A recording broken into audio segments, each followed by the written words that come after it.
Fala galera, voltei. Página 358, tá? Na questão de número 2, fala assim: sobre a forma de relevo litorâneo representada na imagem a seguir, marca a opção correta. A opção correta é a letra B de bola, é a restinga, tá? Restinga. Por quê? Porque esse tipo de vegetação que fica ali na areia, inclusive aquela vegetação que tá na praia, sabe qual é? Restinga. Belezinha? Tranquilo? É basicamente isso. A gente não tinha conversado ainda sobre esse tipo de vegetação, então aproveitei a questão para falar sobre isso. Agora, capítulo 5, né? Vamos ver se o site do Plural não vai me zoar mais uma vez, para a gente conseguir fazer essas questões com rapidez. Ó, as zonas de iluminação ou zonas climáticas são as faixas de terra delimitadas pelas latitudes, ou seja, pelas linhas imaginárias dos paralelos, e são resultado da incidência de raios solares sobre a superfície terrestre. Com base nessa informação, identifique na ilustração abaixo as zonas de iluminação da Terra e depois responda as questões. Gente, eu não vou destacar a partir de agora as partes mais importantes das questões, que senão vai levar muito tempo. Tá? O vídeo anterior já ficou muito longo e eu não quero que isso daqui fique igualmente grande, né? Então vamos lá. Basicamente está pedindo para te destacar quais são as zonas térmicas do nosso planeta. Cara, o gabarito tá aí para você ver, tá? Mas é muito tranquilo. Você sabe que no meio é a zona intertropical, também conhecida como zona tropical, ou também como zona tórrida, tá? É a parte do planeta onde mais tem radiação solar, e aí eu te pergunto por quê? Nosso planeta ele é inclinado, logo, diferentes partes dele receberão radiações diferentes, não radiações diferentes, mas receberão quantidades de radiação diferentes, beleza? Com isso, no meio é a zona intertropical, né? Mais para latitudes um pouquinho maiores, né, para além dos 23 graus, enfim, nós vamos encontrar as zonas temperadas, tanto do norte quanto do sul, como também encontraremos as zonas polares, ou glacial antártica, ou glacial ártica. Beleza? Gabarito aqui para vocês, super tranquilo. Em quais zonas de iluminação o Brasil se localiza? Cara, o Brasil, a maior parte dele absoluta se localiza ali na zona intertropical, pode ter uma pequena partezinha que nós chamamos de região sul do Brasil, né? Onde ela fica localizada na zona temperada do sul, tá? E o gabarito está aqui para você também poder ver. E aqui nessa imagenzinha você já consegue visualizar isso que a gente acabou de falar. A maior parte do Brasil na zona intertropical, enquanto que a região sul está fora, tá na temperada do sul. Inclusive isso nos lembra o porquê que essa região que tem temperaturas mais baixas, né, no nosso país. B. De que maneira essa posição está relacionada aos climas brasileiros? É óbvio que se você tem a maior parte do seu país localizada dentro da zona intertropical, as temperaturas serão muito altas, né? Vai ser mais quente. Enquanto que a região sul, que está fora dessa porçãozinha, tem temperaturas que são mais baixas, tá? É basicamente isso. E o gabarito está aqui para vocês pausarem e copiarem, né, da maneira como vocês acharem melhor. Página 371, com base em seus conhecimentos e no mapa dos tipos climáticos do Brasil, a seguir responda às questões. 1. Explique os fatores naturais responsáveis pela ocorrência do clima tropical semiárido na região do sertão nordestino. Isso é um conteúdo que, assim, a gente já conversou no ano passado, imagino, né? Na verdade, não conversamos, a gente volta nisso depois no 8º ano, mas tudo bem. Vamos lá. Por que o sertão nordestino ele tem essas características de clima tão secas, né, como a gente já sabe, né, até porque o clima é semiárido e tal?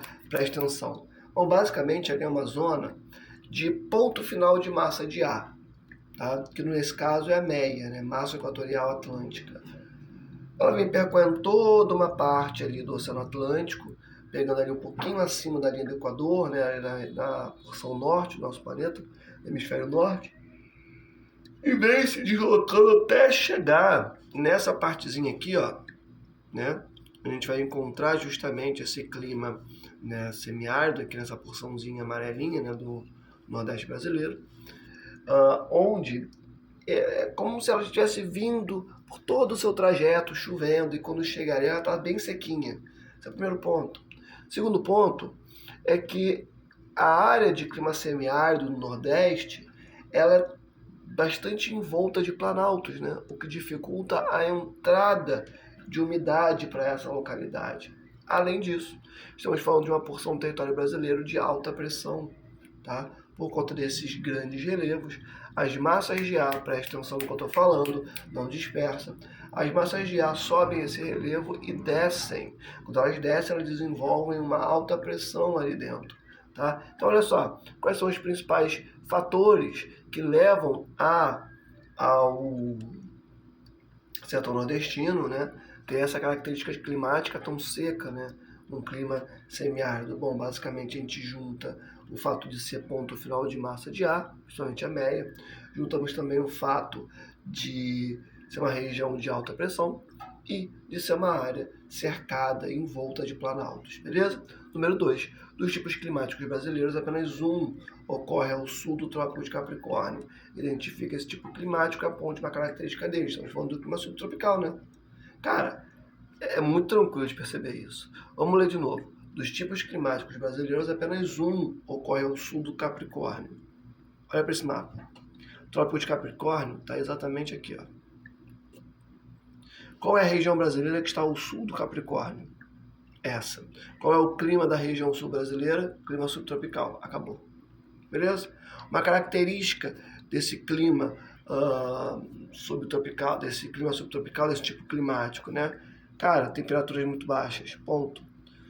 Mas, enfim, temperatura baixa, mas aí também ele é úmido, né? Tem uma precipitação bem distribuída ao longo do ano. Cara, influência da MPA, massa polar atlântica, que a gente falou na última aula, que vem trazendo toda uma umidade do Oceano Atlântico, e também da MTA, massa tropical atlântica, que também acaba interferindo ali na região sul em outros momentos do ano. Tranquilidade? Questãozinha super tranquila, super fácil, tá? Mas uma simples resposta como temperaturas mais baixas já seria o suficiente. 3. Explica as características do clima tropical litorâneo relacionando-as à localização em que ocorre no território brasileiro. Cara, clima tropical litorâneo é o que você vive todo dia, é o clima do Rio de Janeiro, tá? Primeira coisa, se é litorâneo, está próximo do oceano, está próximo do litoral, está no litoral, melhor dizendo, beleza? E, obviamente, que você vai ter uma influência muito grande da maritimidade, da umidade que vem do oceano, beleza? Ou seja, cara, se ele pergunta para você características do clima tropical litorâneo, você pode falar, pô, ele é quente, ele é muito úmido por conta da maritimidade que influencia aí nessa configuração desse clima. Você pode falar também que ele tem uma baixa amplitude térmica, ou seja, a diferença das maiores e menores temperaturas justamente por conta da influência da água que vem do Oceano Atlântico. Beleza? É basicamente isso. Acabou. E o gabarito aqui na tela para você, tá? Questãozinha de número 4, em relação ao clima equatorial úmido, explique por que podemos dizer que a floresta amazônica atua como um dos fatores climáticos. Clima equatorial úmido, como o próprio nome já diz, é um clima que está muito próximo da linha do Equador. Se está próximo da linha do Equador, é muito quente. Qual a relação da Amazônia com essa característica de umidade desse clima? Cara, na Amazônia tu vai ter um monte de espécies vegetais, todas elas desenvolvendo evapotranspiração. Se você não se lembra do que é evapotranspiração, é quando a espécie vegetal joga para a atmosfera a água que existe dentro dela, beleza? Além disso, nós temos rios pra caramba. E aí você junta a quantidade de insolação solar, né, nessa localidade com a presença de rios. Óbvio que você vai ter uma evaporação gigantesca dessa água, desses corpos hídricos. Então você junta a evapotranspiração com uma evaporação absurda desses rios, e aí você vai entender a característica de ser úmido desse clima, dessa porção do Brasil. Tranquilidade? Por isso que ele é quente pra caramba e úmido pra caramba. Show? Maneiro. Vamos avançar. Questão de número 1. Sobre a massa equatorial continental, MEC, nós falamos bastante na última aula, também é chamada de rios voadores, tá? Marca a opção incorreta, letra D de dado, que fala o seguinte: a MEC está restrita à região amazônica durante todo o ano, por isso sua umidade provoca chuvas somente nessa região, pelo amor de Deus. Isso é o básico do básico do básico do básico do básico, beleza? Olha para essa parte do mapa, que é basicamente sobre verão. Olha a MEC. Ela é formada em cima da Amazônia, ela depende da Amazônia, mas olha aonde que ela chega. Olha como que ela influencia o seu país.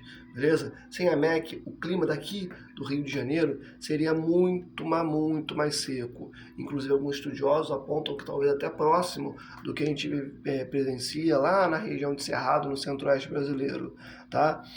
Então, a Amazônia, ela regula o clima do seu estado, do seu município, e você literalmente convive com a importância dela todo santo dia. Aqui pode ser muito quente, não pode? Aqui é muito quente, mas acredite, sem a MEC ficaria muito pior. Beleza? Então, obviamente que ela não está restrita à Amazônia, ela influencia o país inteiro, inclusive na sua vida. Então, só pode ser letra D de dado. 2. Sobre a massa polar atlântica, a MPA, marca a opção correta. Essa daí, letra D de dado, né, que fala o seguinte: no Brasil, é a única massa fria e úmida, tá certo? Tá? Porque ele pede a correta. A única massa fria que atua no Brasil é a MPA, tá? Que se expande no inverno. A UMEPRI que se expande no inverno, porque ela é fria, tá? Basicamente por isso. A partir da região sul, por quê? Porque a MPA, massa polar, presta atenção, atlântica, vem do Polo Sul, vem do Círculo Polar Antártico, vem da Antártida, beleza?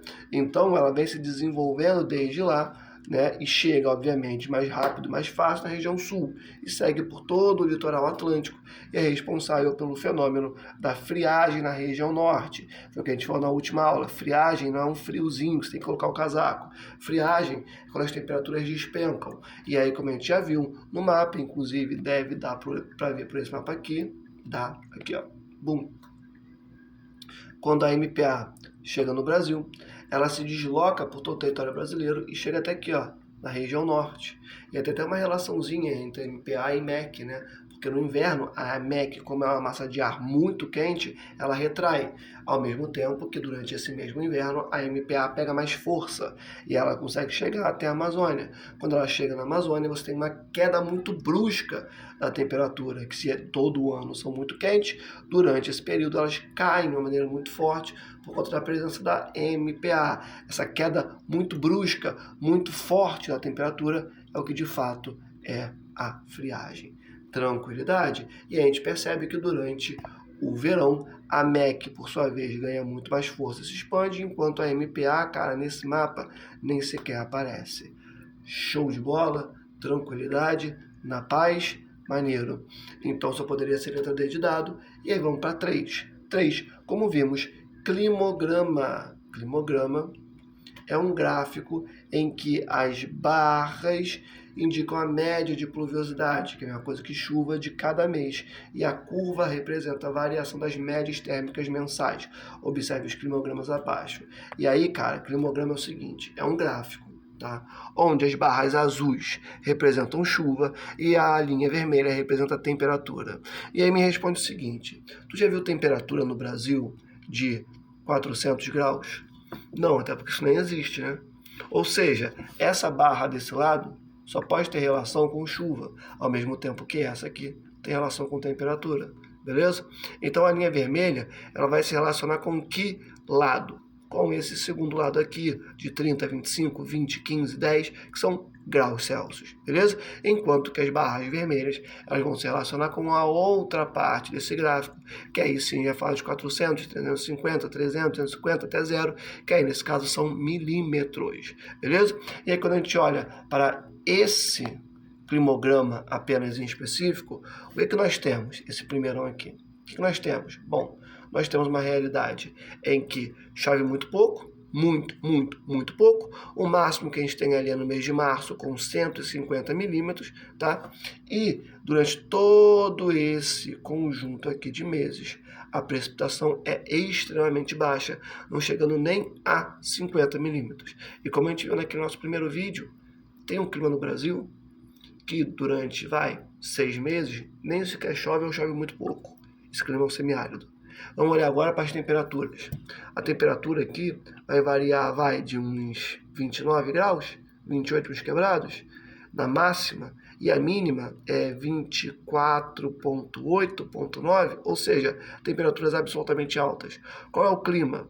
Que tem temperaturas muito altas e uma pluviosidade, ou seja, uma taxa de chuva, taxa de pluviosidade muito baixa. É o semiárido. Ponto. Acabou.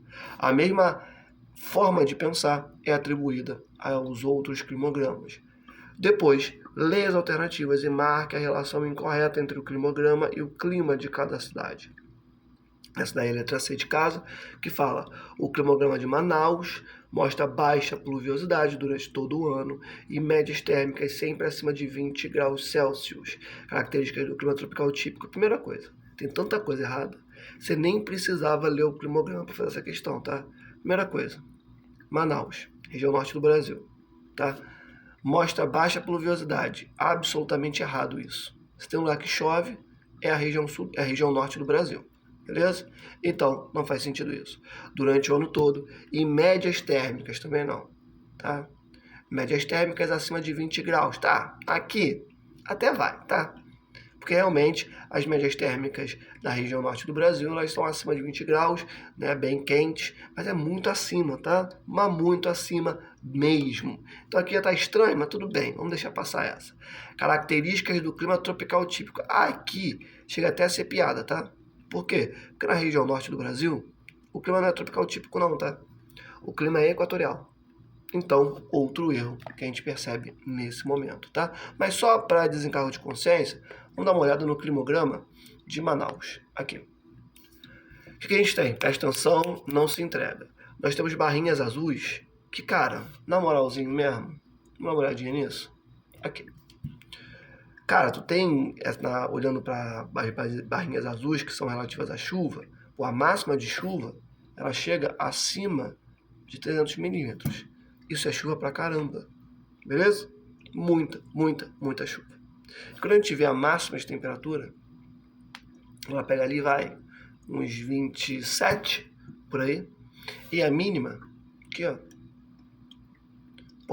um pouquinho acima dos 25 graus Celsius. Isso é calor pra caramba. Qual é o tipo de clima? Que é quente horrores e úmido horrores. Clima equatorial. Alme, mas aqui no meio a precipitação diminuiu. Cara, vê mesmo diminuindo, aonde que essa precipitação bate? Cara, acima dos 100 milímetros, beleza? Acima dos 100 milímetros. Nesse ponto aqui, ó, acima dessa outra barrinha. Ou seja, mesmo nos meses mais secos, que é naquele momento ali onde a MPA chega, ainda assim chove horrores. Chove horrores. Uma mínima de chuva do clima equatorial é uma máxima de chuva do clima semiárido. Aqui. Na verdade, é até maior do que do clima semiárido. Beleza? Então assim, chove horrores, é quente horrores, tá? E uma boa análise desse climograma, né, já nos ajudaria a ver que aquela alternativa é a incorreta, tá? Mas, né, o próprio texto ali já é muito, muito, muito, muito, muito errado, tá? Dando sequência aqui, vamos avançar, vamos avançar, vamos avançar, vamos avançar, tá? Temos algumas questõezinhas aqui, ó, da página 385. Número 1. A Mata Atlântica é classificada como floresta heterogênea? O que é uma floresta heterogênea? Cara, não vou me demorar nisso, tá? Floresta heterogênea é uma floresta com diversidade de espécies vegetais. Ponto. Acabou. 2. O que é uma vegetação xerófila? Em que formação vegetal brasileira ela está presente? Cite algumas de suas características. Vegetação xerófila é uma vegetação adaptada a climas muito secos. Em que formação vegetal brasileira ela está presente? Caatinga. Cite algumas de suas características. Cara, ela é adaptada a clima muito seco, ela é de médio porte, pequeno, médio porte, tá? Presença de cactáceas, galhos retorcidos, folhas com ceras em cima, nem tá ali no gabarito, mas tudo bem, estou falando para vocês. Raízes pivotantes, que são raízes que são muito profundas para conseguir pegar água lá dos lençóis freáticos, tá? Folhas com espinhos, folhas que são convertidas em espinhos justamente para reter água, e aí tu escolhe o que tu quer escrever. De toda forma, o gabarito do teu livro tá aqui. 3. Estabeleça uma relação entre paisagem do Pantanal e regime de chuvas. Já falamos bastante sobre tudo isso no vídeo anterior, né, o primeiro vídeo. Pantanal é a maior planície inundável do mundo. Cara, quando chove, os rios que estão ali inundam, e aí por isso você vai ter essa grande umidade localizada ali. Ponto final. 4. Caracteriza mata de araucárias. Mata de araucárias é o tipo de vegetação que você vai encontrar na região sul do Brasil, que é prima das coníferas, tá? Que depende justamente desse clima mais desse clima mais frio para se desenvolver, beleza? E obviamente tem folhas pontiagudas, né, justamente para poder também reter a umidade, enfim, tá? Já falamos disso também no primeiro vídeo e o gabarito tá aqui para vocês, beleza? Número 2, além da construção civil citada na notícia, que outras atividades foram responsáveis pela devastação da Mata Atlântica? Cara, o que devasta a Mata Atlântica? Exploração de pau-brasil, urbanização, ocupação do litoral, industrialização, tá? Também não vamos demorar muito nisso, direto e reto, não tem muito o que falar. 3. Estabeleça a relação entre cerrado e floresta amazônica. Qual a relação que conseguimos fazer entre essas duas formações vegetais? Primeiro, cerrado e floresta amazônica passam por um intenso processo de desmatamento, beleza? Isso é o ponto de partida, tá? E o cerrado depende da umidade que vem da Amazônia para não ser tão seco assim, tá? E também grande parte do Brasil, maior parte absoluta do Brasil também depende da umidade que vem da Amazônia. Sem Amazônia não tem Brasil, tá? Ponto, acabou. 4. Que atividades econômicas vêm gerando a degradação da Amazônia? Cara, o que vem gerando degradação da Amazônia? Que é um BO, um problema gigantesco para as nossas gerações e para as futuras. Primeira coisa de todas, agronegócio. É você botar a floresta para baixo, colocar em cima boi, vaca e soja, beleza? Mineração, botar a floresta abaixo para poder ir atrás de ouro. Terceiro ponto, extração de madeira. São essas 3 principais atividades que mais devastam a Amazônia, com destaque principal para o agronegócio, beleza? Que desde sempre destrói as nossas formações vegetais, beleza? Pessoal, conseguimos corrigir todas as questões que eu julguei mais interessantes desses capítulos, tá? E espero que ajude nos seus estudos. Agora eu vou passar para a nossa revisão, tá? Beijo no coração. Fui!